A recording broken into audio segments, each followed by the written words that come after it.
security of the country, and etc.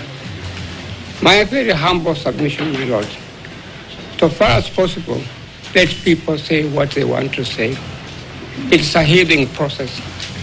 And coming up with 5 minutes, 10 minutes, 7 minutes, my Lord, it does damage not only to ourselves, but to the entire nation.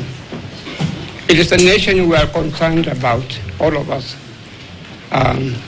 When chips are down, we normally ask advocates take different positions when you have a matter before the court. But when it comes to impeachment cases, we are all concerned about the safety of the state, to save the state. Let people say what they want to say. There should be no limitation at all. That's my plea. And may I say to you most respectfully, I have come into this matter on behalf of Kituo cha Sheria. We stand for the rule of law, the supremacy, and for preservation of the state of Kenya. Let people say what they want to say. Let us not come up with 5 minutes, 10 minutes, or 20 minutes, and so on and so on. Thank you. My Lords, Your Ladyship, I appreciate the matter before this honorable court is the recusal of the judges. But please, I urge you to be a little bit more flexible on the issue of time, particularly 5 minutes. My Lord, no council enjoys making an application for recusal of judges. It's a very weighty matter. So please, allow us a little bit more flexibility. Dr. Kamuna has submitted that he needs unlimited time, meaning that he can argue this case even until tomorrow. Mr. Mwite, how much time do you require for yourself? I would say for those supporting at least 10 to 15 minutes. It's just relaxation that I'm asking for, so that the issues are wholly articulated. My Lord, may I suggest that we stick to the time you have allocated us, and you have the discretion to allow anybody, including my learned senior, the Honorable P.K. Mwite, any flexibility. I think that's what we did last time. We allocated times, but we were flexible enough to add time whenever it became necessary. So with those submissions in mind, we'll give you the time allocations which we have given, but with the latitude to grant more should it be necessary. My Lord, I was going to request the court that because we are prosecuting this application, that we just say that officially so that I don't feel pressured. I have 30 minutes. This is the kind of case, my Lord, that if you do not argue it, inevitably, this case will somehow have to land in the Court of Appeal. I don't want anybody to accuse me I did not argue this or the other when I had an opportunity. 30 minutes will not bring heavens down. It is only 15 minutes to enable me to do the job, not for myself, for my clients. If I may add something. Here we go again, my Lord. If I may add something, my Lord. Time wasting. Let me speak. This is a court of law. I respect you very much, counsel, senior counsel, and all the counsel here. But please let us appreciate that this is a court of law. And when directions are made, let's respect those directions. I'm making this direction. We have allocated time. Should it become necessary for one party to ask for more time, we will consider that. Thank you.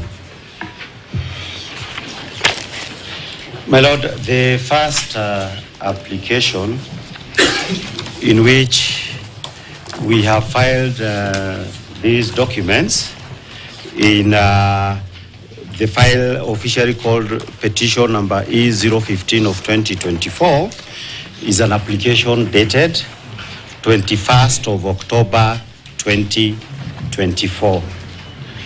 It is supported by an affidavit that has been sworn by this affidavit has been sworn by the Honorable David Munyi Madenge. It is further supported by a supplementary affidavit that is 21st, a supplementary affidavit of 24th of October 2024 by the Honorable David Madenge. My Lord, in addition to that, we have filed a bundle of authorities, which I believe that they have been furnished to the court. My Lord, looking at my watch, it is 3 p.m. I am certainly going to require some additional time, but let me start and see how best we can manage the time that has been allocated. My Lord, in the ruling that you delivered yesterday, you made a significant point that this is a matter of extreme public importance that deals with the most weighty issue that can be conducted, both with regard to the office that it relates to and to the issue of political succession. My Lord, the issue of political succession countrywide is an existential issue of the state. Existential issue of the state in the sense that this is an issue that when you read Professor Ben Nabweze, and when you read all these cases from Pakistan, they are the most weighty constitutional issues that can appear before any group of judges. And my Lord, for purposes of this country, we are saying that for the 2010 Constitution, the matter before you, and that is why has informed the filing of these applications, is one that is an existential issue for purposes of the 2010 Constitutions. Your Lordships, I say that... Your Honor, sorry for interruption. You have been muted. I am unable to follow proceedings.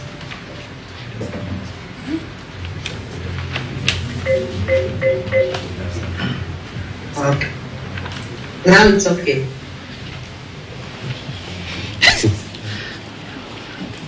My thought process is affected now.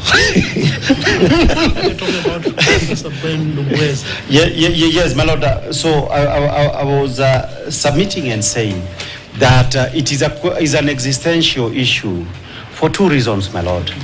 My Lord, most of us who are at risk practice for 20 years are aware of 2 provisions of the former constitutions of Kenya. We used to have a sections 23 of the Kenyan constitutions, in which all executive powers were vested in the president. That position radically changed under the 2010 constitutions. We used to have section 30 of the constitution, in which parliament meant the president and the legislature. My Lord, those positions changed. The change of those positions, which is the submissions that we are making, the impeachment proceedings would have the consequences, if it goes the way in which it has gone, of effectively bringing back to life sections 23 and sections 30 of the former constitutions. Now, the second issue that I need to emphasize on the existential issues for the Constitution is this. My Lord, from the standpoint of the constitutions and to safeguard constitutionalism, there is these issues that is called security of tenure that certain offices enjoys, particularly with regard to the questions of removal. My Lord, the 2 offices that enjoys the greatest tenure are the office of the president and the office of the deputy president. My Lord, why is that the case? Because they are legally protected that to remove a president or a deputy president, you need impeachment. They are also secured by the electoral process, that those 2 people, to get to those offices, they must be voted into those offices by the people. My Lord, the significance of this is this. Every other holder of the offices, from constitutional office holders to judges and everybody else, doesn't enjoy political tenure. It is only legal protection for those particular offices. So that, my Lord, the point is this, that the true weight of this matter is this. If it were to turn out that an office that enjoys the greatest protections, like the office of the Deputy President, can be called, the removal can happen as we are alleging it happened in this case. My Lord, the whole scheme of constitutional tenure and protection that is necessary to protect our democracy would effectively be null and void. This would mean if you have numbers, you do not like the speaker of the day, you can get him out. Numbers in a democracy, and that is why you write the constitutions, numbers must be controlled by law. If we reach a position where numbers cease to be controlled by the law, my Lord, that would effectively have negated all the constitutional gains that this country has made. My Lord, having made that point of the nature of the issues that you are dealing with, let me come to the issues before you. My Lord, the petitioners, or in those cases, in those affidavits, in the applications, are saying a very simple issue. They are saying that as a result of events that occurred in Kirinyaga, that are partly the subject of yesterday's decision that was made, and as a result of other matters that is the subject of the supplementary affidavit, the petitioners feel, and the petitioners are of the strong opinion, that a case of this magnitude is not the kind of case that should be decided by a bench in which they do not enjoy full confidence in. My Lord, the basis of that, since this is highlighting, would be four.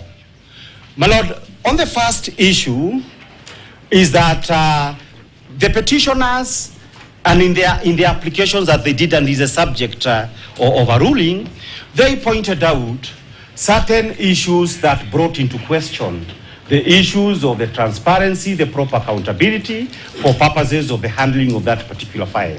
The affidavit is there.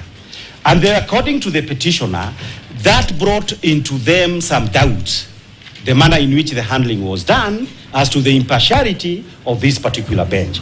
The petitioners goes on to issues number two.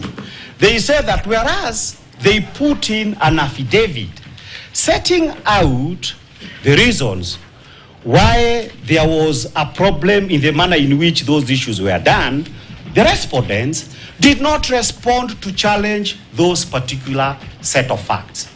But my lords, the petitioners are saying that now that the respondents did not challenge their set of facts, the contrary issue that happened is this, that in the ruling that was read yesterday, we got a copy 30 minutes ago, there was a section that was called Other Issues.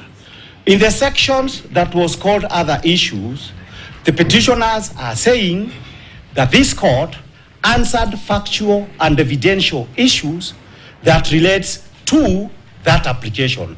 And the consequences of that is that although they had been aggrieved, to them that would amount to this court entering the arena of conflict between the parties, the petitioners and the respondents. And my lord, the old principle applies that a judge, one cannot be a judge of his own cause, and in any matter that they are dealing with, it should be a matter that they are absolutely neutral as far as the facts and the evidence are concerned. My lord, in our African societies, I've talked to my parents, I talked to Mr. Ogada, he said his community had the same set of issues. According to my community that I came from, in any those cases that used to be done traditionally, the first thing that would arise was this, and Article 159 says we respect our customs. It was to ask those who will be able to determine this case, are all the parties satisfied with this group of wazes that will be deciding the case? If either of the parties said, I don't know about yours. I said mine and Ogada. Mine is Kikuyu. I don't know. Ogada will talk for himself. My lord, let me have some peace. I think he wants to destroy my train of thoughts. My lord, so that the point I was saying, I can be happy. Ogada can defend himself what he told me. But my lord, I'm saying, at least for my community, that issue would arise. Does any of you have a problem with any of these wazes who will decide the issue? My Lord, if the issue arose that a party said, I don't want that mzee to be there or that other one, invariably, and this is communal justice, that person would pull out and get a mzee, another mzee that everybody feels comfortable with. So that, my Lord, and I've appeared with you, I respect all of you absolutely. The petitioners are saying the circumstances of this matter is that we are unable to enjoy that confidence. My Lord, when the petitioners were speaking about what they said they feel, like is the three-judge bench one in which they expect fair and square justice. That was a terminology in the case of Githunguri that we have attached on our submissions. That from the word go, a party appearing before the judges should be able to feel that we have a reasonable chances of success between those judges, but more importantly, that none of the judges is connected to the cause, one, to the cause, or to the individual in which you are in dispute with. My Lord, why is that important? That, my Lord, is important because since Saturday of this week, in fact up to yesterday, but the petitioner says they have been treated to a situation, and a lot of those information people have sent it to my phones because they have seen me on televisions, where we have such a scenario that repeatedly they keep saying we are going to have what is it called? We are going to have a swearing in as soon as these three judges give to those particular orders. My Lord, that cannot create confidence because assuming it is not this case, every party, and we have very many cases here, if somebody, you are drinking him in a bar, says, no, you are going to lose that case before the persons we are appearing before. That, my Lord, is a party. Parties are not lawyers, are not supposed to be sophisticated. That party will be left certainly with a huge, huge problem as to whether actual justice is possible. And it might actually be, my Lord, that whenever else is dealt, the petitioners will win this case. As we expect, we shall win if the petition is heard. My Lord, if that is the case, and that may actually be the case before you, but my Lord, the scenario that is bad and that is prevented by the law is a scenario where the parties lose. Because they will say, well, you are Ahmed Nasir told us, Oscar Sudi told us, Kamket told us, and all these individuals who are saying it was called drama. We are here for entertainment. My Lord, if judges are supposed to be treated to entertainment, and those judges are supposed to stop that entertainment, my Lord, there is a problem on the face of it. There is a notice of appeal that we have filed, and it is part of the supplementary affidavit. In this notice of appeal, your lordships, we have pointed the issue, and we have said one of the other issues of concern is that the judgment of this court that dealt with these other issues, that judgment, the contents of that, amounted to preempting and answering the application that I'm arguing before the court. Because those issues we are submitting did not come from the respondents, but these applications having been filed, we are arguing these applications. After, in a previous ruling of yesterday, we have effectively been responded by the court itself. The petitioner says that they are absolutely uncomfortable with that, and they cannot be able to say that if we have reached a situation whereby judges are answering our case in advance, it is absolutely bad and beyond repair. My Lord, the second last issue that I want to say is this. The issues, my Lord, is, and we expressed that concern yesterday, we were not sure whether we would even file a notice of appeal as counsel. But you are told you cannot file this one because it is the issue, as far as we are concerned, we were not treated fairly. We were accused, we are playing to the gallery as a result of the accusations and indictment that we are playing to the gallery. What effectively ended up being glossed over is the question of is a question of our own submissions. And my Lord, the basis, and therefore the accusation, and we are saying we were not treated in a temperate and judicious manner. The petitioners and their advocates. Then, my Lord, we go to the deciding for purposes of yesterday, the core issue. My Lord, the core issue in our petitions, a number of them when it comes, would be the question, does the IEBC have the power to have authorized the president to say that Kindiki, I'm saying it is in our petition. I'm saying one of the issues that will be coming in for determination would... I think it is important to just help my learned friend. We are not arguing the substantive application. It's a recusal. Let him stick My Lord, to I'm the issues. aware. Let him hear the issue and the answers. My Lord, Just do the right thing. My Lord, the point I was making is this. One of the questions, I want to tie it with the 165. And the question is this. The question that would be arising is whether the IEBC without commissioners could have declared Honorable Kindiki to be suitable for this nomination in the letter they did to the president. My Lord, that particular issue is significant because the petitioners are saying that this court, having effectively read Article 165(4) in a manner that amounts to amendment of Article 165(4), they perceive the real danger that when a more important question arises, the same logic would be applied against them. And they are saying, this being a very serious legal issues, the bench cannot be said that for purposes of the issues actually in contention, that people can be oblivious of such an issue. I need like 2 or 3 minutes. My Lord, having said that, therefore, it is our submission. And as our Honorable Mita has said, nobody extracts any joy to raise this kind of an applications because judges are legal colleagues. But my Lord, the point that we also want to add for purposes of this application, this is contained, I believe, in the affidavit of my clients, is of course to point out to the issue. But the Honorable, the Deputy President, Rigathi Gachagua, by a letter dated 23rd of October 2024, did file a complaint against all your lordships. And this complaint was acknowledged by the Judicial Service Commission that it has been received. Then there is an issue that required disclosure. According to the petitioners, I wasn't even aware of this, I saw it today. According to the petitioners, is that there is a very close relationship between one of your lordships, the Honorable Judge Murima, and the Speaker of the National Assembly, who is the Speaker of the Senate, who is a member of here.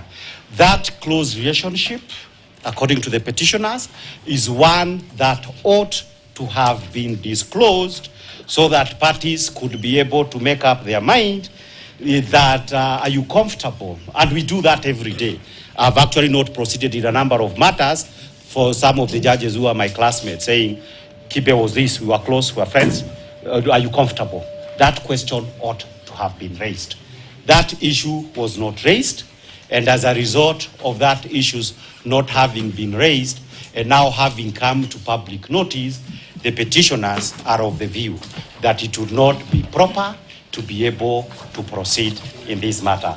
My Lord, in conclusion, what I would like to add... Before my learned friend concludes, I want you to be added another minute. Could he please, to assist us to respond, set out the nature of that relationship and where it is expounded in the affidavit? Well, my Lord, I thought that can actually come during the response, as I said. The duty, the burden of establishing facts is on the person pleading the facts. So we want to know that relationship so that we can respond to it. Yes, my Lord, I have no problem whatsoever. There is a written affidavit.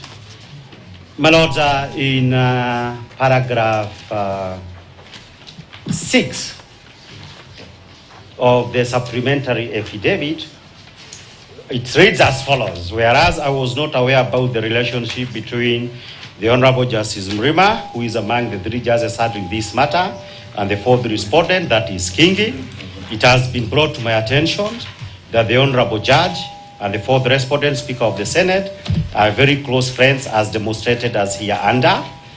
1, the respondent attended the wedding ceremony of the judge and they took a photograph with him. Number 2, in a post on social media, he indicated... May I please, Your Lordship? May I say I thought I should finish. May I say something?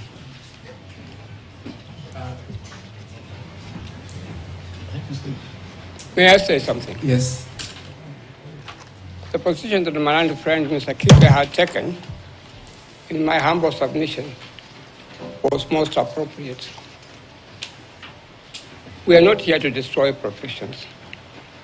Disclosing some of the details may not be the right thing at all. I think one should make a reference in a tactical manner, which your lordships will be able to appreciate of what is going on.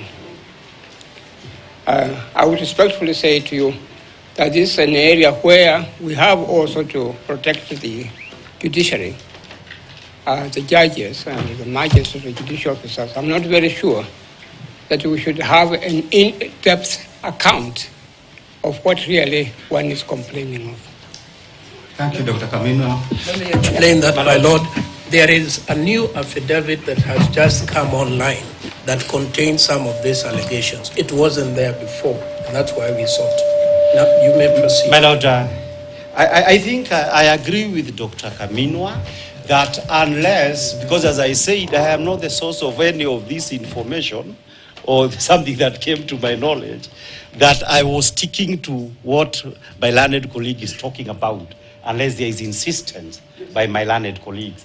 My lord, I do not see the value of that insistence. I'll follow Dr. Kaminwa's position. It is stated in the affidavit. I will not say anything more on that. The respondents can say we can have a rejoinder when the issue arises. My lord, and the problem with these issues of somebody not continuing what they are saying is that you keep forgetting the last point. The last point, my lord, I think that I was making is this. That at the heart of an application for recusal, the authority speaks themselves, the one we have cited, I may not have time to go through them, is these issues that are considered very important. Number 1 would be whether, on the basis of the accusation and apprehensions set out, would one party feel that their right to fair trial before an independent, impartial, and fair tribunal be upheld? The petitioners on that score are saying their right under Article 50 to fair hearing, which is absolute, would not be possible in the circumstances of this case. Number 2, there is a question of the right to protection of law under our Constitution. That right to protection of law requires that for it to be protected, there must not be any doubt that that protections would be availed if it is deserved in accordance with the law. The petitioners again say they have reasons to believe, as a result of all matters taken into account, that their rights under Article 27 would stand violated. And my lord, the final issue, which is most important,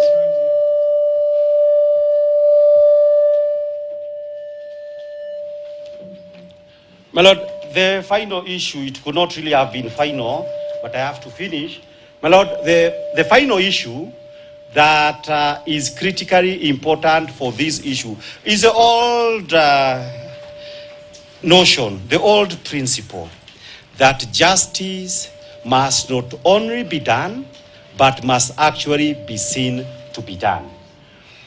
In the circumstances of this case, it is our submission that apart from the real issues that the petitioners have, the weather perceptions Whether substantial issues, the petitioners are saying that, Your Lordships, they are unable to say that at the start of these proceedings, we were confident that these judges are capable of upholding our constitutional rights and to uphold justice equally between us. My Lord, we are most observed. Thank you for letting me conclude substantially on what we set out to do. We are most obliged. Thank you. My Lord, before the next speaker goes on, I think there is something we are doing and it is not fair to the court, because my learned friend was challenged by Professor Miguel to tell you what is the specific thing. Then they take the posture, assisted by the senior, that we don't want to go there. You cannot eat your cake. The reason they don't want to go there, my Lord, is because it is frivolous. Now, the misfortune we have is this. The world is watching these proceedings. They said we don't want to go there.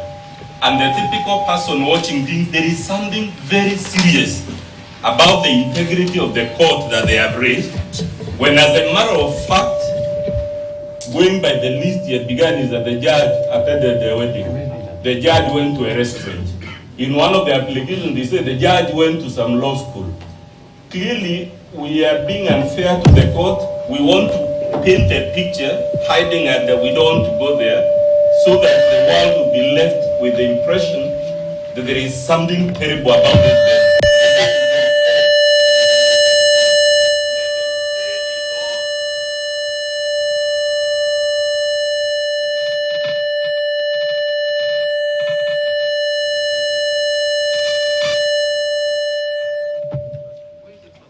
My Lord, I think it is Lord Cromwell who said, if you want to paint a picture of me, don't embellish it. Say it what and all.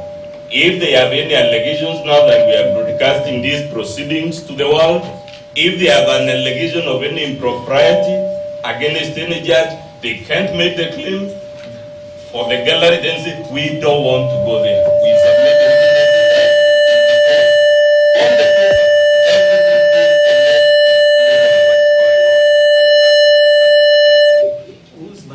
There's something wrong somewhere. What's happening? I am offended. According to wiki ears, is there something going on that is wrong? That is the gallery. That's why. The gallery you're looking at. There must be something wrong with the gallery. Yeah. My Lord, may I address my learned friend? May I make a comment on what my learned friend has just just a minute, said? please, Daktari. If you are using a gadget and your gadget could be causing this noise, please just set it properly. May I make a comment, my Lord? May I remind my learned friend very, very respectfully, it is our duty to protect judicial officers also. And to, they are not protecting the court, they are telling the whole world that this court is improper. May I say what I want to say? They can't have it both ways. May I say what I want to say? My Lord, when they apply for recusal, you don't apply for recusal of judges. I think the proper way, Dr. Kaminwa, let parties submit according to the directions which we gave. And again, there is an application supported by affidavit. There are averments in those affidavits, and because some of those averments actually touch on us, but we cannot defend ourselves, we would be satisfied if you read them even verbatim, so that the world knows that these are your complaints against the bench. My Lord, may I say something? May I say something? My Lord, as your Lordship is aware, at times when you are in a court, in open court, you will say to Dr. Kabuna, please say what you want to say. Yeah, you will say to a judge or judges that I have information that I would like to, that shows clearly that you should not hear this matter at all. Can we go to the chambers so that I can disclose that? I'm not asking that we go to the chambers. All that I'm saying, as lawyers or as advocates, we are also under duty to protect the judicial officers and to protect the institution of the judicial system. I think that is okay. Much more. That is okay. I think one way of protecting judicial officers is by disclosing in open court like this what is there. By being blunt, Exactly. I see. I'm not with you with respect. My Lord,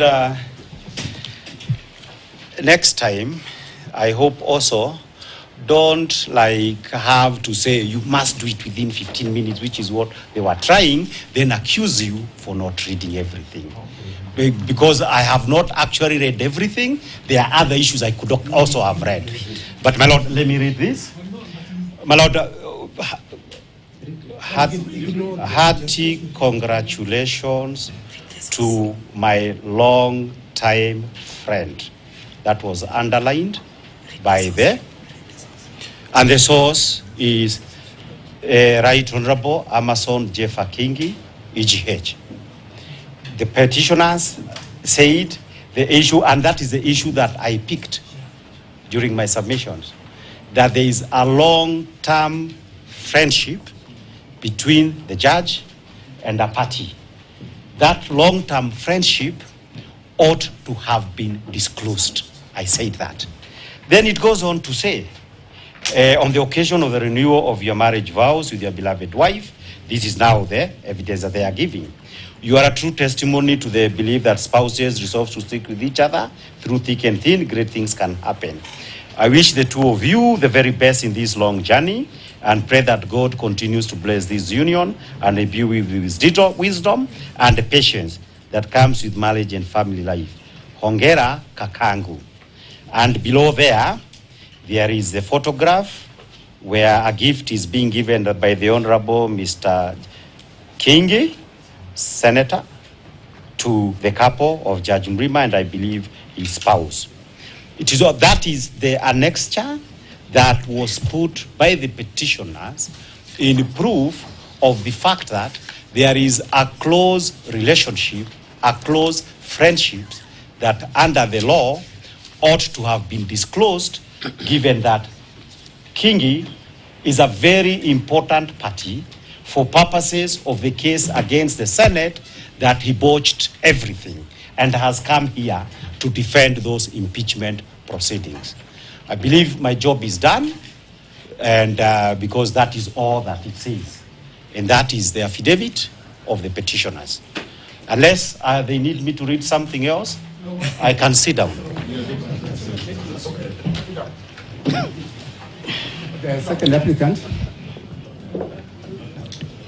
May it please you, my lords, my lady. You are in another file, eh? Or we take it in another file or the same file? Yes, my lady. It's not in the same file. Yes. I am in 509, where we have the application. 509 is in cohort 1, eh? Yes, cohort 1. Give us 5.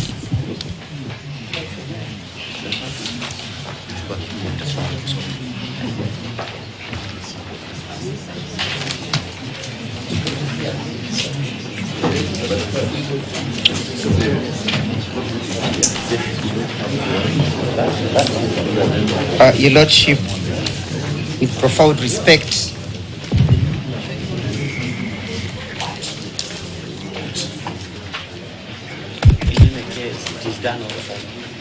permit me, Your Lordship, to indicate that we are arguing the application dated the 22nd of October,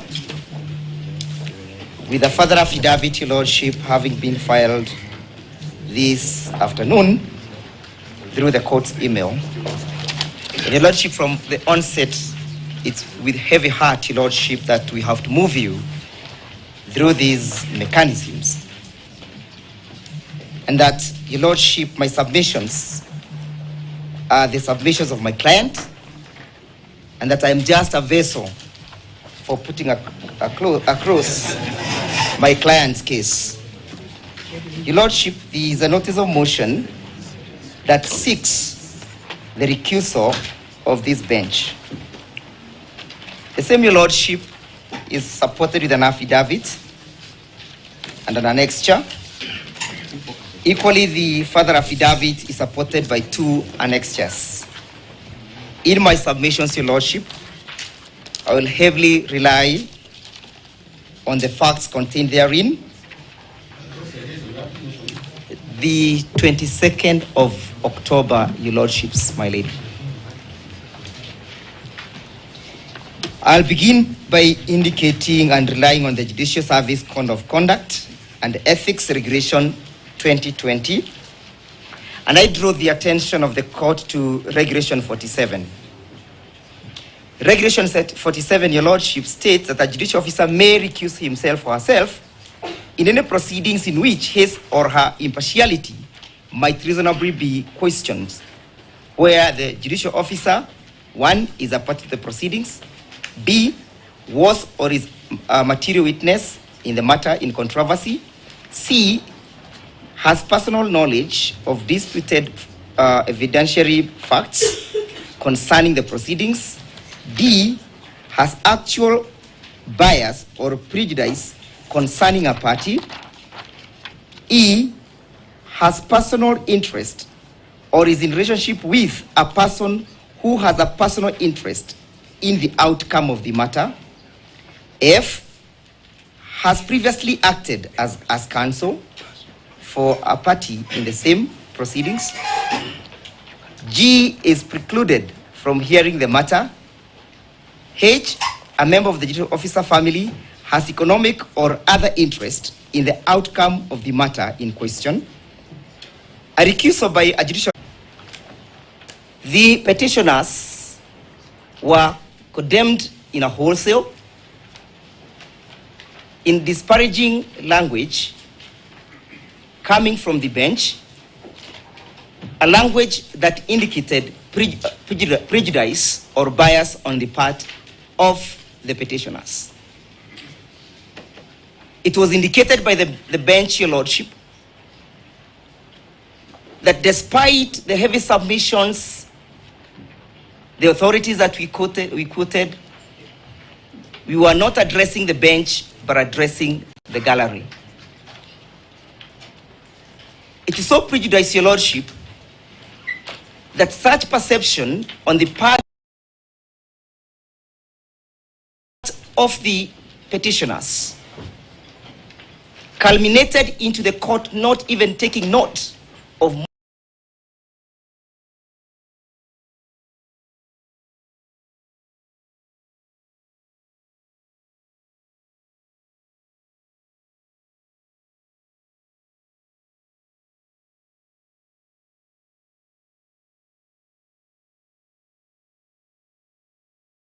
crucial issues that we had submitted on.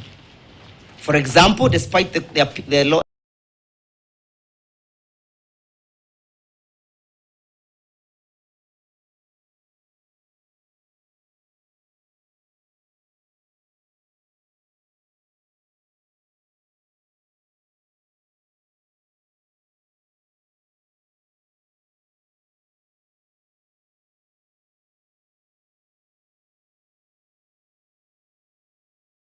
into notice of the question of delegated authority.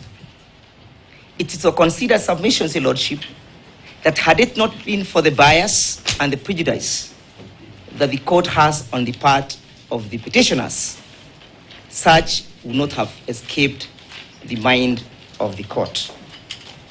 Your Lordship, further, the court made further remarks that they take great exceptions with the remarks of the petitioners. When the court indicates that they take great exceptions with the remarks of the petitioners, it's a prima facie indication that the court has descended into the arena of dispute, and that the court therefore becomes or takes a defensive approach in the manner in which the prosecution of the case is being conducted. Your Lordship, a judge must at all particular time be a solemn person, slow to anger, and of good temperaments. Your Lordship, the statement indicates that the court has taken a position as against the respondents, the petitioners. And the position is prejudicial to the petitioners and erodes their confidence to continue appearing and making submissions before this court. It was the observation of this honorable court, your lordships, that my client indicates that the court made further findings that the petitioners were not pursuing the urgency of the applications.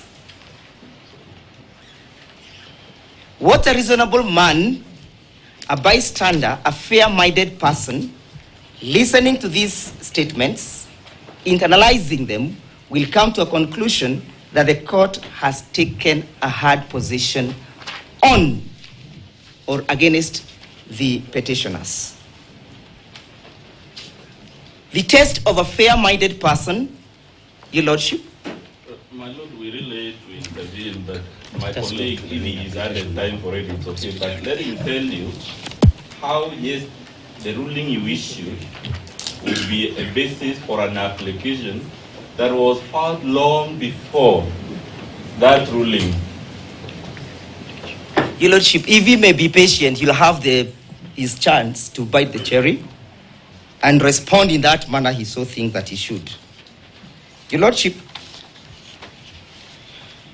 the application has also indicated that Justice E. Ogola is closely associated with his spouse, who serves in the Water Kenya Towers Agency.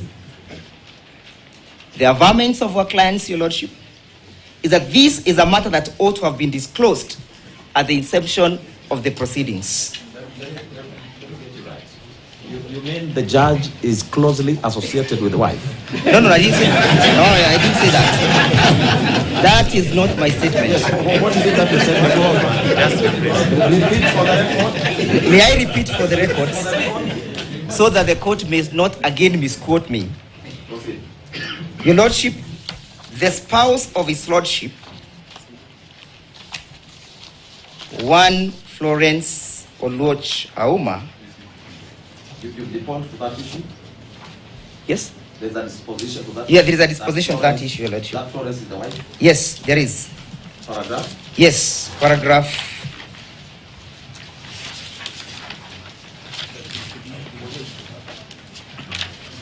Paragraph 13 of the supporting affidavit, as read with paragraph 11 of the further affidavit. She holds a position in the Kenya Water Towers Agency, an appointment that was done pursuant to the Gazette notice number 7515 of 2013, for and on behalf of the presidency by Siopan Tuya. Your lordship, it may go on record that the sixth respondent who initiated or made this appointment is a party in these proceedings, and that the parties. No, my lord, that's not factually correct. I'm not getting you right, and I'm sorry for intervention. Where are you lost, my lord? Here. If I'm looking at the same document as you. Yes. The Gazette Notice 7515 was issued on the 7th day of June 2023 by Soipan Tunya. That's correct. Cabinet Secretary for Environment, Climate Change and Forestry. That's correct. The sixth respondent in this proceedings is who? Is the president. Then, where is the next one? I'll get there. I'll get there. Your lordship, the cabinet under the constitution is constituted of the president,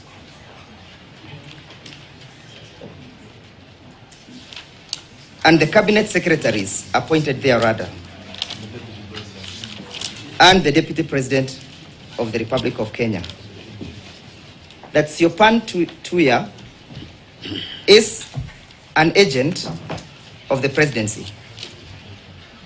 Your lordship, one of the issues that was before the impeachment was that the Deputy President, the petitioner herein, indicated that Kenya is a shareholding country. There are shareholding agreements before you, and that positions either in parastatals or corporations were to be shared in accordance to that share agreement. That is the reason why his client got impeached. May I be given an opportunity to urge my case? They will be given an opportunity to respond. Even if you are itching, Mr. Nyamondi, take your call. Your Lordship, it is my client submissions that Florence Auma Oluoch may have been a beneficiary of that shareholding.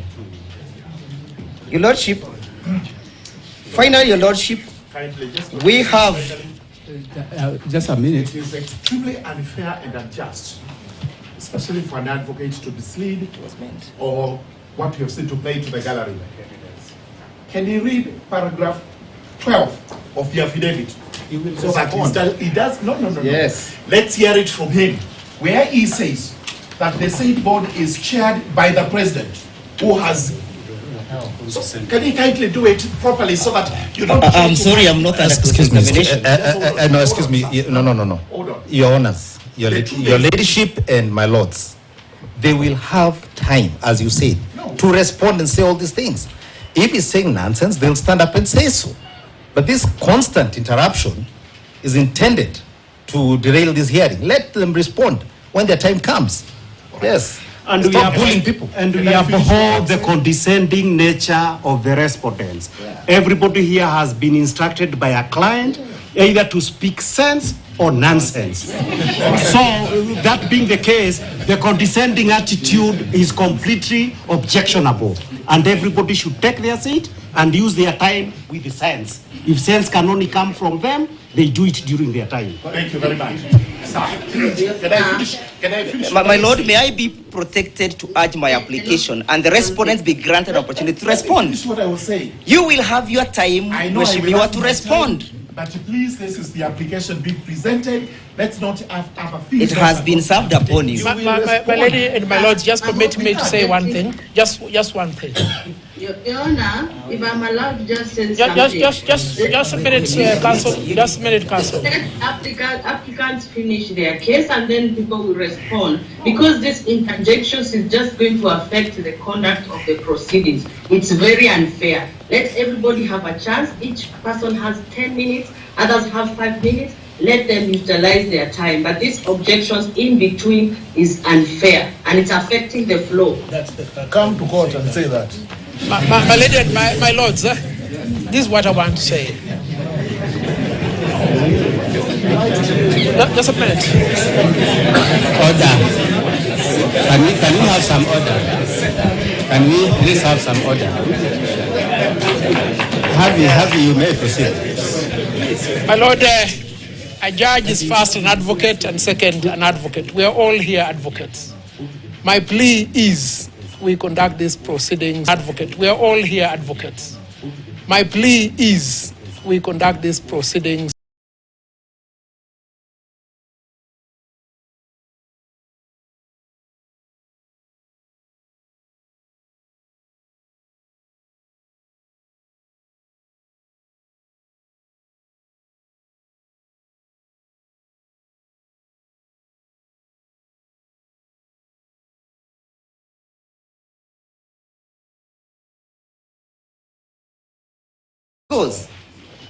The conservatory orders will be discharged by the 3-judge bench, latest by next week, if not by Friday.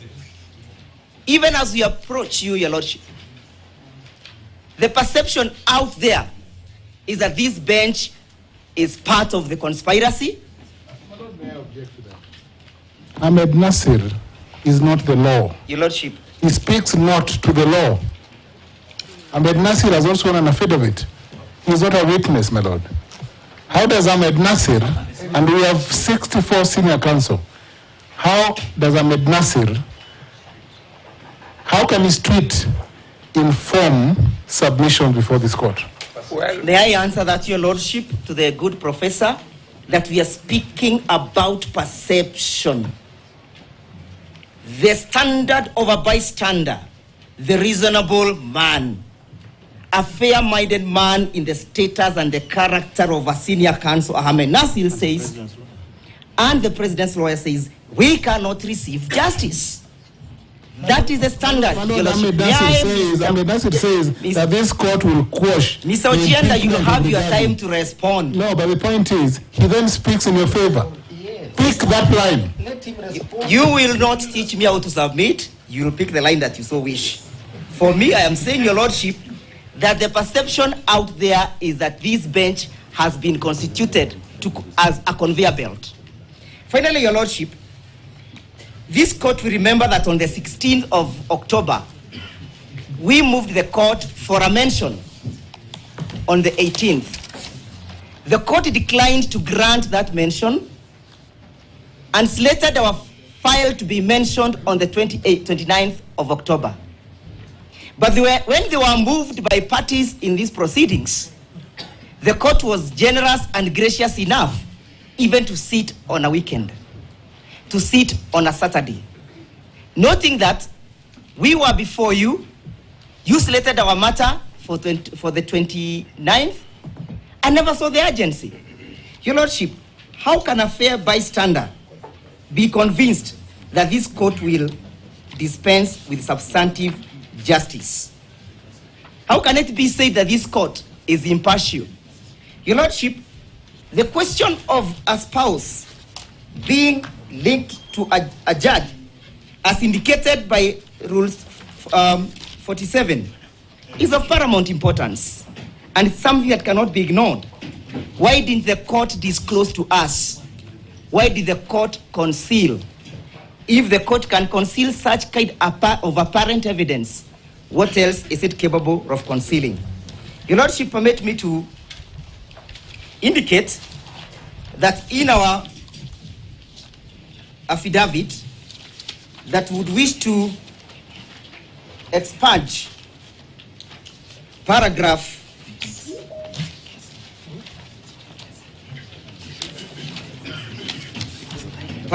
16 of our affidavit, supporting affidavit, will not rely on it, and paragraph 10 of the same affidavit will not rely on the same. But the standard, Your Lordship, is that of a bystander. Ahmed Nasir spoke, and he has a following of over 1 million on his Twitter handle. That is, the perception has been created to the Kenyans that this bench, 1, is a conveyor belt, 2, it is constituted for a particular mission, 3, it's part of the conspiracy. Your Lordship, we urge you to uphold our application and grant the prayers sought. Your Lordship, my learned friend, Mr. Macharia, will highlight on the authority, with the authority in support of my submissions and those of Kibe. A slight clarification on expiry. Paragraphs 10 and 16, if I heard properly. Yes, that's correct. Of the supporting affidavit. That's correct. I don't know whether we can do that through oral submissions. You cannot expurge a paragraph from an affidavit as it is evidence before the court, and it has to be considered, it has to be challenged in all ways. Number 2, if you expurge paragraph 16... Can you cover it in your response, please? I may, but if you expurge 16, I have a problem with that. There is no application before you. If you expurge paragraph 16 from the affidavit, there is no application as being urged before you. So we need all this clarification. Let's not take things lightly. Yes, Your Lordship, yes, it is true that the paragraph that I seek to expurge is paragraph 16.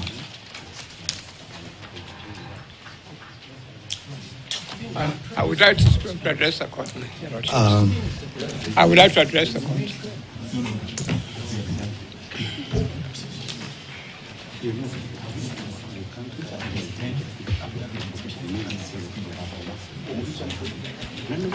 Paragraph 16 of which affidavit? By who? Whose affidavit? The applicant's affidavit. Whose name of the That is Obuli Namenya.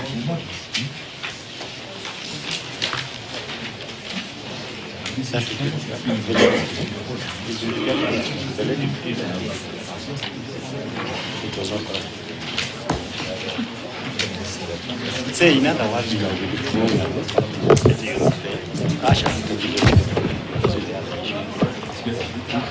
my lord, permit me with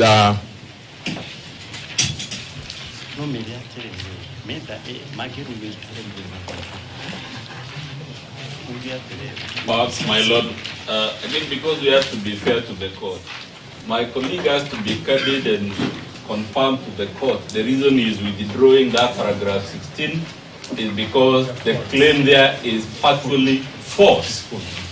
Because he can't just withdraw and leave the world thinking. We are not even seeing that paragraph 16. Can you read it? The paragraphs we want to withdraw. And 10 and 16.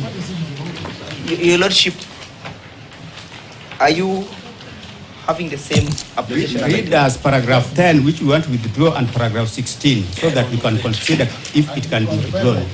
Yes, paragraph 16. It's a lie.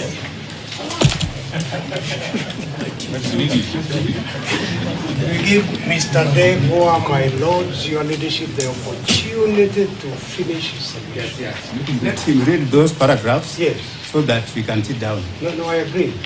I'm just saying, protect him from these tutorials that he's getting from this.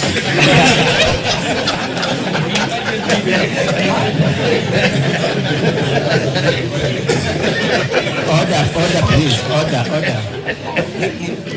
Please read as Your paragraph Lordship, 10. Your Lordship, I would wish to say that most respectively, I wish to say no more in respect to the paragraph that I just dispatched. These are directions from court. Read paragraph 10 and 16. paragraph 16. Paragraph 16 reads. Paragraph 10 first.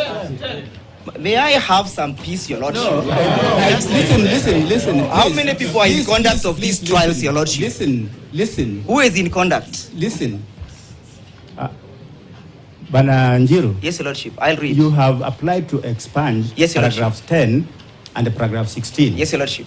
Can you read those paragraphs which you intend to expand? Your Lordship, paragraph 16 says that... Paragraph 10. Do I have to read the format?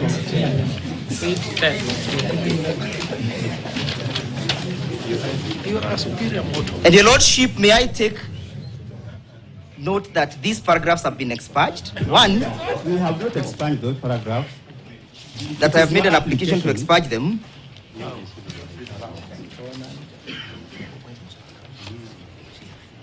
Can I read them for you? Just read The petitioners have credible information that Honorable Murima is a close associate to the proposed Deputy President, one Mr. Kithure Kindiki, and that the said judge failed, refused, or neglected to disclose those facts to the parties at the inception. The basis of the application to expunge that particular paragraph is on the basis that the same has been linked to the affidavit sworn in petition 015. Paragraph 16, that Lady Justice Mugambi is conflicted as she should recuse herself, as she was Mr. Kithure Kindiki's LLM student at Moi University. We have no LLM program at Moi University. You will have your time to submit, sir. Stop itching. And that's why I'm expunging it. That's why I'm expunging this paragraph. That is what my client said. A crucial issue that she failed and or refused to disclose to the parties. My client has learned that she was not an LLM there and that she only took her degree in that university.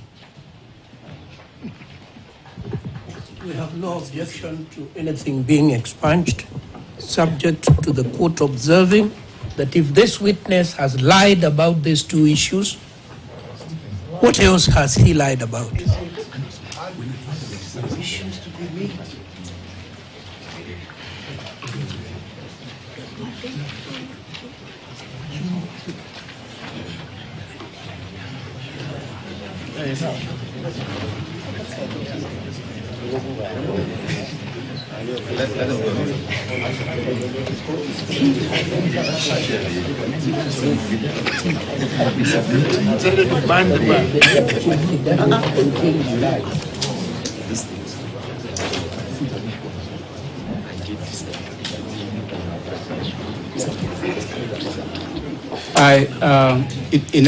In a ruling, because application has been made and the response is there, but we decline the invitation to expunge those paragraphs. They will remain as part of the record.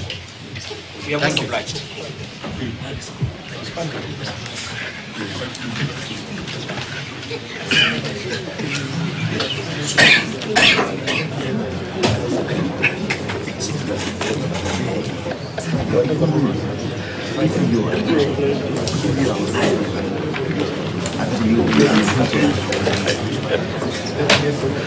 My Lord, will you permit me to address you? Dr. Kamuna, we would appreciate if you want to address us in the course of the, as in you are submitting. Is that the position? Yes, that's my position. Okay, proceed. Yeah.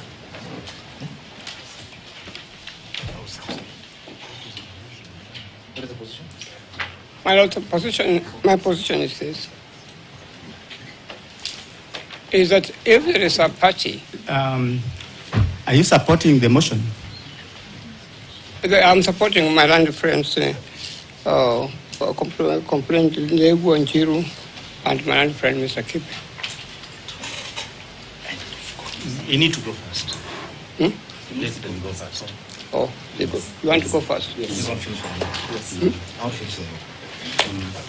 Do you have a prejudice if I talk? Yes. Yes. Thank you very much to my senior. My Lord, I'll take about 15 minutes. Mercifully, my issues are issues of law. They will not incite any shooting up from my respondents, or should not. My Lords, my Lords and your Ladyship, I have submitted some two cases. The first case is the case of Standard Chartered Financial Services and another versus Manchester Outfitters. I don't know that you have that with you. And the second is a case called Naveen Premjikerai versus Virunga Limited and others.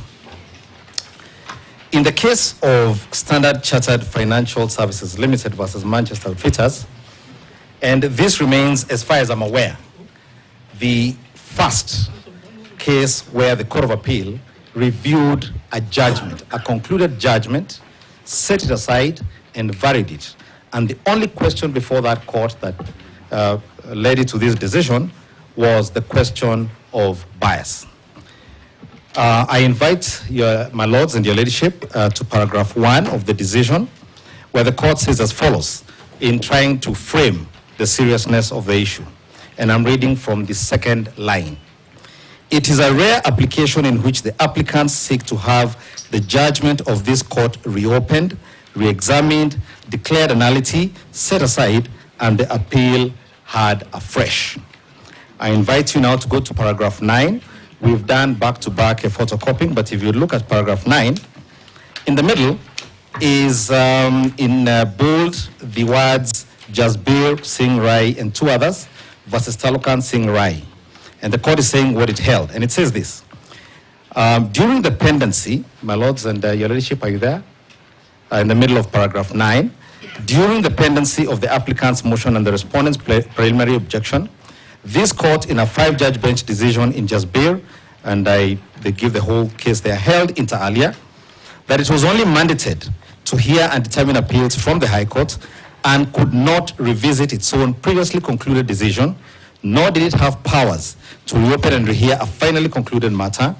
In light of the decision in the Rai case, it was deemed appropriate that since this matter raises similar issues, it be similarly heard by a 5-judge bench, hence the unusual composition of this bench. They are merely underlining the importance of the matter the court was dealing with. Permit me now, Your Ladyship and my lords, to invite you to paragraph 63, where the question that vexes you this afternoon is dealt with. At paragraph 63, they deal with a case which we've also supplied the court and my friends with. This is a well-known case of Senator Agostino Pinochet. But at paragraph 63, this is what they say. Bias, whether it is perceived or actual, undermines the public confidence in a judicial officer's ability to dispense justice. They then cite a caption by Lord Joff in R versus Gao. Justice must be rooted in confidence, and confidence is destroyed when right-minded people, the right-minded people that Mr. Ndegwa was talking about, go away thinking the judge was biased. At paragraph 65, the case of Webb versus Queen, in considering the merits of the test to be applied in a case where a juror is alleged to be biased, it is important to keep in mind that the appearance as well as the fact of impartiality has been done. And this is what they say at paragraph 66. And this, my lords and your ladyship, is what I would be beseeching this court to find favor with when you retire to do your ruling. The rule against bias is as important an element of the right to a fair trial. This rule, and now this is our own 5 judgment saying this in the Court of Appeal, this rule is to be very strictly applied so that even the appearance of bias is done away with, the appearance alone. This is because it aids in public confidence in the fairness and impartiality of the judicial system. In view of the jurisprudential importance and uniqueness of this application, they then cite a case called R versus Sussex. Justice should not only be done, but should manifestly and undoubtedly be seen to be done. I will leave for you to read paragraph 67, which I also recommend to you. And then paragraph 71, another English case cited. First, actual bias will of course always disqualify a person from sitting in judgment. Even in the absence of actual bias, however, the importance of public confidence in the administration of justice is such that even the appearance of bias will disqualify. And they say emphasis added. And I would also invite you to look in the fullness of time to paragraph 73 and 74. Paragraph 81, they cite the case cited earlier, I think I mentioned it. This is the case of Agostino Pinochet. It actually begins at paragraph 80. There's a long passage, I'll not read it on account of time. But at paragraph 81, they cite the basis for the reason the 2 applicants before you have moved you. It's the Latin phrase, nemo debet esse judex in propria causa. No man is to be a judge in his own cause. Then at paragraph 82, Lord Hope in the same decision. Indeed, it may be said of all the various tests which I have mentioned, including the maxim that no one may be a judge in his own cause, that they are all founded upon the same broad principle, where a judge is performing a judicial duty, he must not only bring to the discharge of that duty an unbiased and impartial mind, he must also be seen to be impartial. Having considered all those, the court, and in that case, what the issue was that the late Justice Laka had represented one of the parties previously, not in this matter, but previously. But at paragraph 86, they give a summary of what I've told you, and then go to paragraph 88, and then this is how the court finally resolves the matter. And I would also recommend to you paragraph 90. Let me read paragraph 90 before going to the conclusion. The mere probability or appearance of bias was enough to breach the cardinal rule of fair trial in the administration of justice. Having raised the issue of bias arising from the same circumstances in the hearing of an interlocutory application by the same judge in a matter involving the same parties, we do not understand why the applicant's counsel failed to raise the issue during the civil appeal. That omission notwithstanding, the seriousness of the bias, of the issue of bias, cannot be underrated. As observed in the Benjo case, bias is one of the grounds that would justify review of a previous decision of the Court of Appeal. As I said, This was the first time it's ever happened in the history of the Court of Appeal, and as far as I'm aware, the only time it has happened. So at paragraph 95, this is what the court says. Accordingly, we allow this application, declare that there was a failure of justice in the judgment dated 4th October 2002, and we accordingly invoke the court's residual jurisdiction to correct that injustice by reviewing the judgment and setting it aside with all the consequential orders. Now, my learned friend, Mr. Kibe, has referred you to a passage that my good and learned friends for the respondents insisted must be read. And this is the question of the attendance of a wedding where gifts are shared by a judge who, the gifts are received by a judge by a party who is before this court. We are before this court because the first petitioner was impeached in the Senate. The Speaker of that Senate is a party in this case. In the document presented by Mr. Kibe, the Speaker describes the judge, and there's nothing wrong with having friends, as I should say, I need to say this. He says, my long-time friend. This is what he says. Now, we found a decision, and I've shared it with you. This is the case of Naveen, where on all fours, a similar situation occurred. And I invite the court now to look at paragraph 70, and allow me to read this, because I won't be reading anything else after I read this.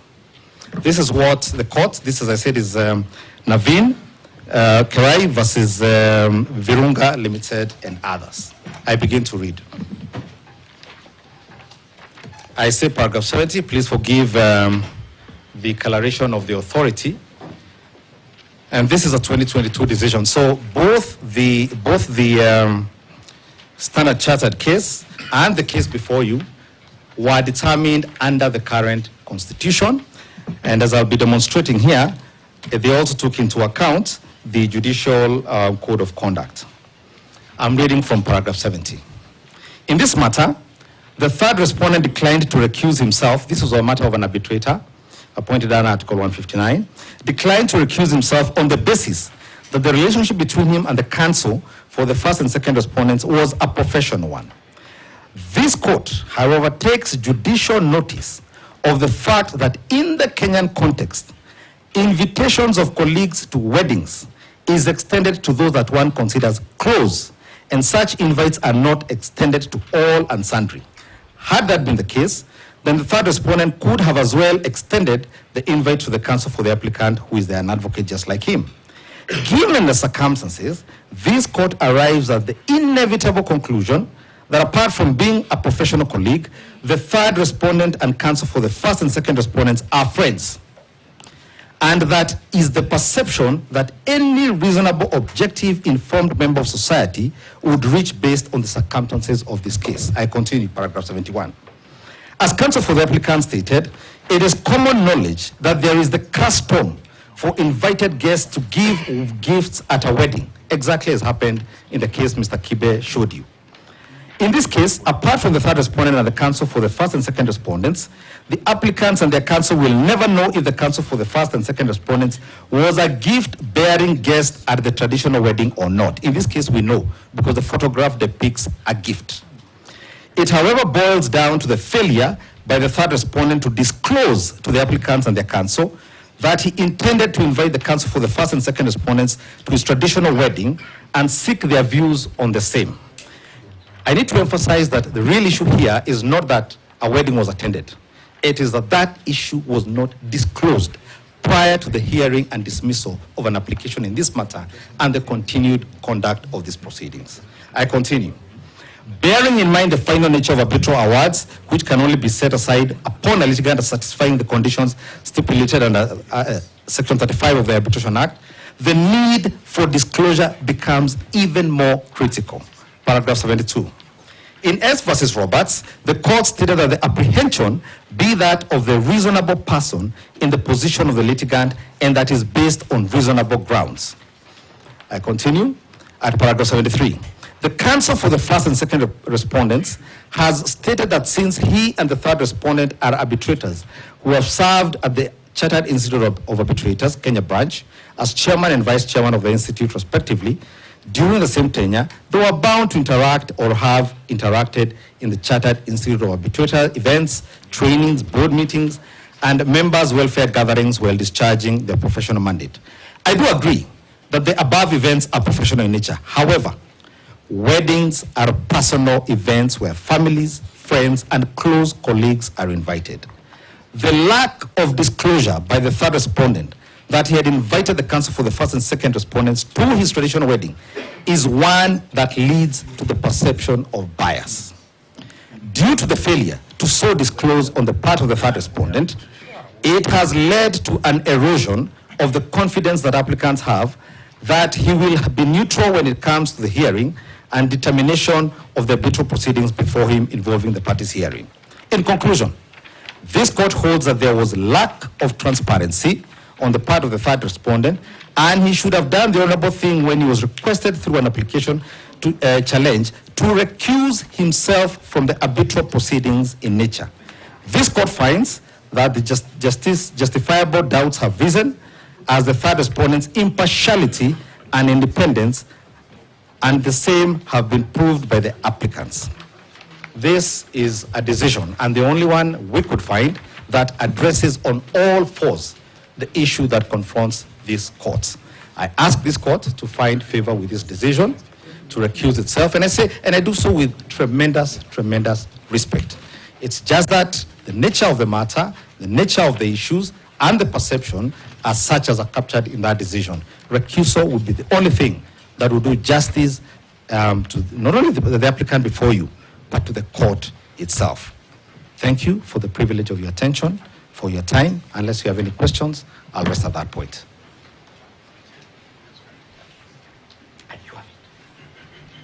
I sent it, soft copy, you have.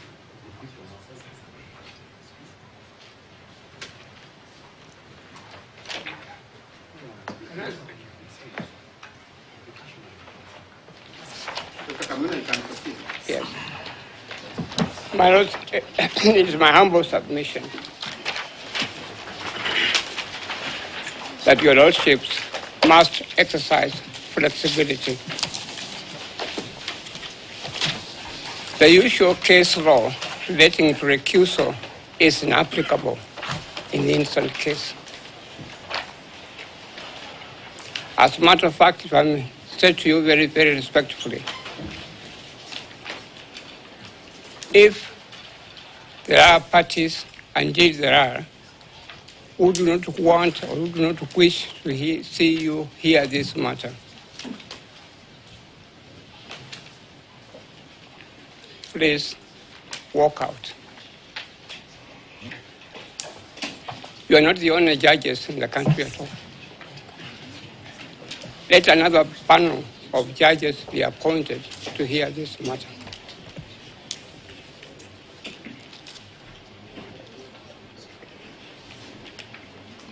My Lord, if I may say so very respectfully, to refer to my own history. When you reach my age, you keep on looking at your history. I remember there were one or two expatriate judges, colonial judges. The moment you said to him, to him, that your lordship, I would like you to hear this matter. I want you to recuse yourself. His response was, okay, Khaminu, if you don't want me to hear this case, let another judge hear it. That is the attitude you should take. Those of us who have had the advantage of receiving higher education know when you're dealing introduction to philosophy, you are taught that perception, the first course you take is perception and reality. Perception and reality. When you're studying philosophy, perception is a very important concept when it comes to the arena of politics.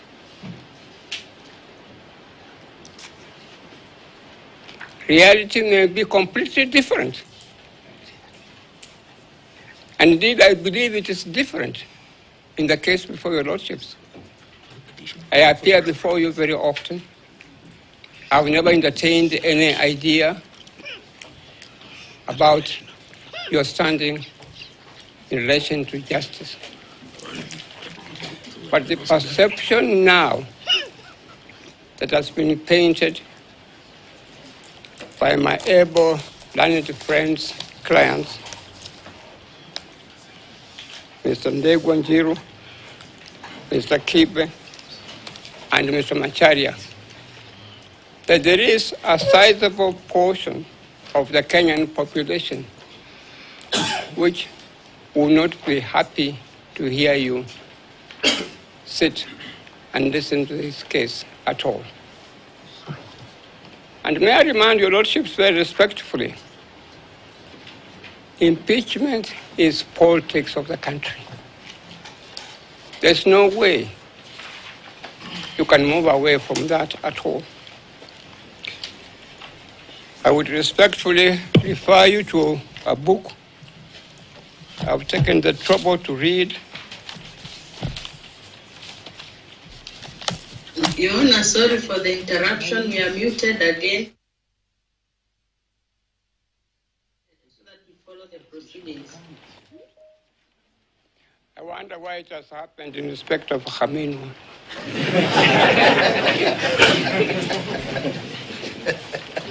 Can I speak now? Can I speak? Yes, sir. You've not been muted. Yeah. Yes.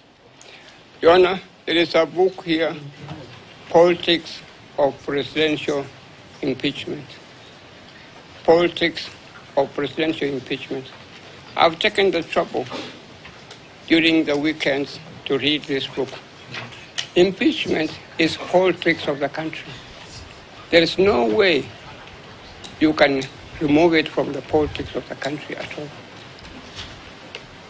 And that's why I'm saying, Your Lordship, very respectfully, that as you have been told, there are some people who feel very strongly that you should not hear this case. Get out. Let them get other judges to hear the case. You have no vested interest in the matter. There's no reason for you to remain in the case when other people do not want you to hear the case at all. May I remind you, my lords, when you are hearing impeachment cases, advocates should be able to think broadly and bring to your notice the culture of the people that you are serving. There is a little song there's a song that is sung by a little girl in Kenya. To those of us who listen to the Kenyan radio may have heard of it.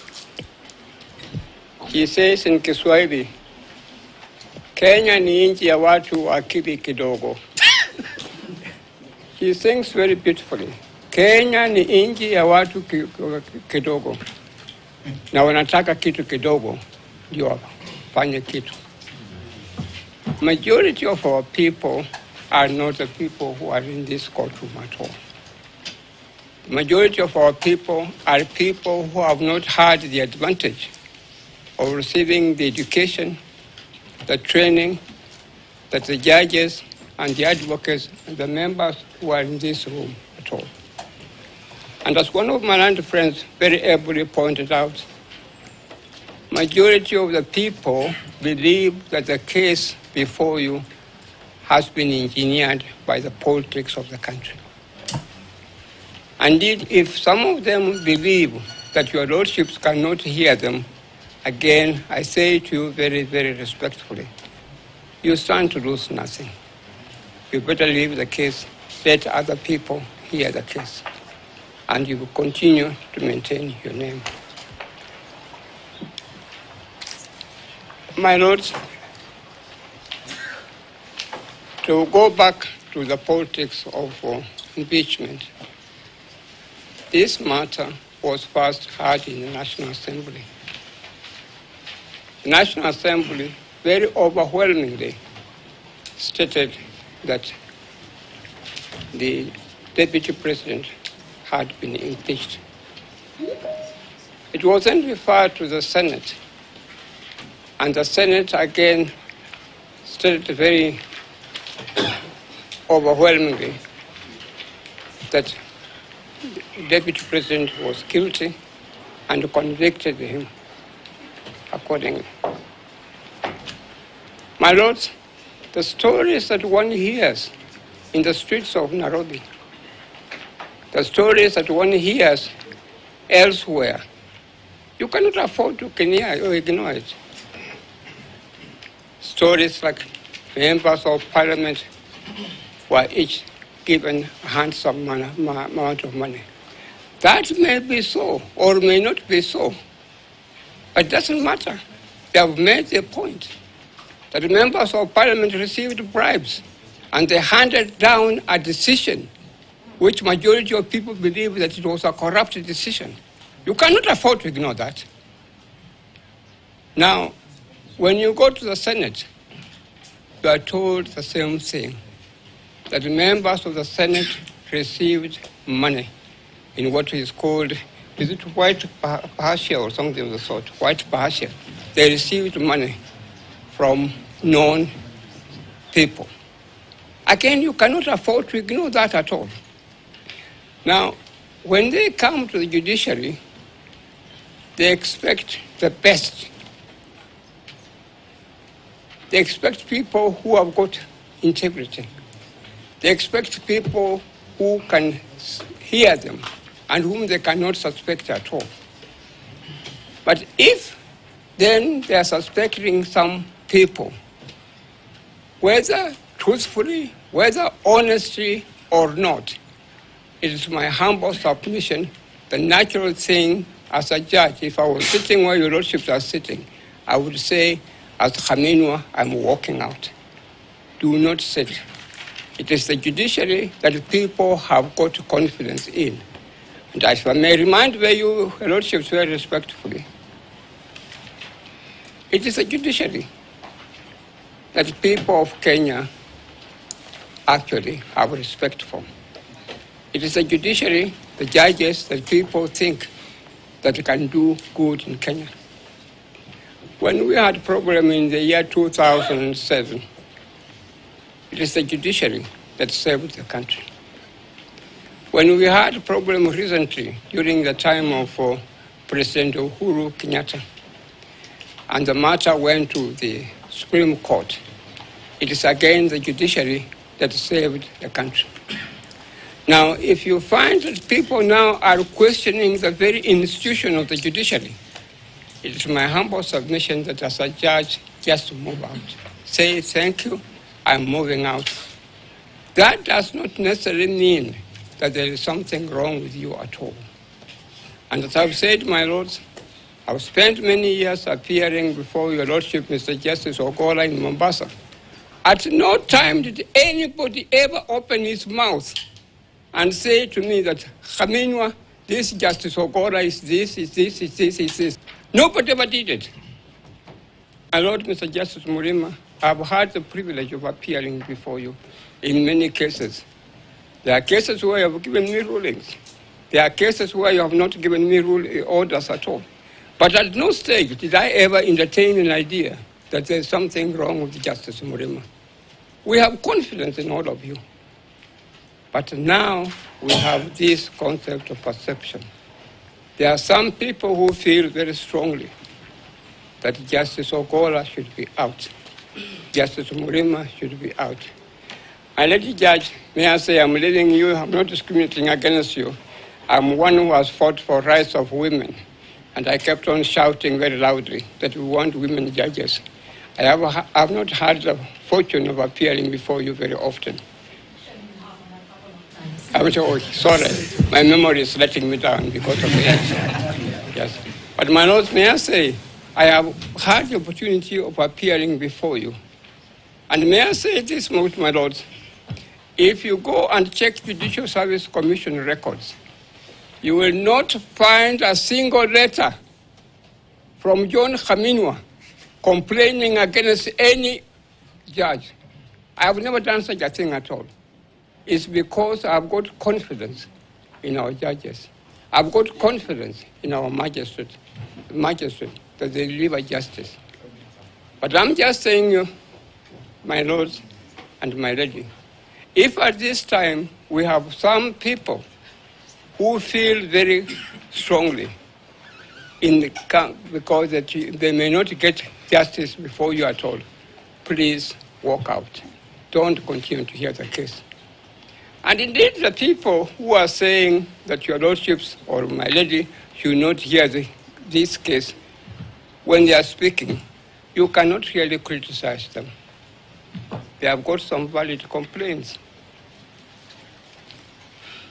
My lords, United States of America, which I had the opportunity and the privilege of getting and studying their jurisprudence, they gave me additional legal education. United States of America, which has an impeachment provisions like Kenya, for 200 years, there is no president or deputy president who has been impeached, and the impeachment has succeeded. None at all. None at all. Kenya, a young country which got the first constitution involving impeachment provisions, came into operation in 2010, and in 2024, we are now being told the deputy president has been impeached successfully, has been found guilty. Is it unreasonable to suspect there is something wrong? Is it unreasonable to suspect that someone is doing something wrong? Gachagua may be a nut, may not be probably properly educated, but he's a deputy president of the Republic of Kenya. Why should he be the first one within such a short time to be impeached in the country? Can't you suspect there is something wrong, that you are not doing some things properly? That America, which has had impeachment provisions for 200 years,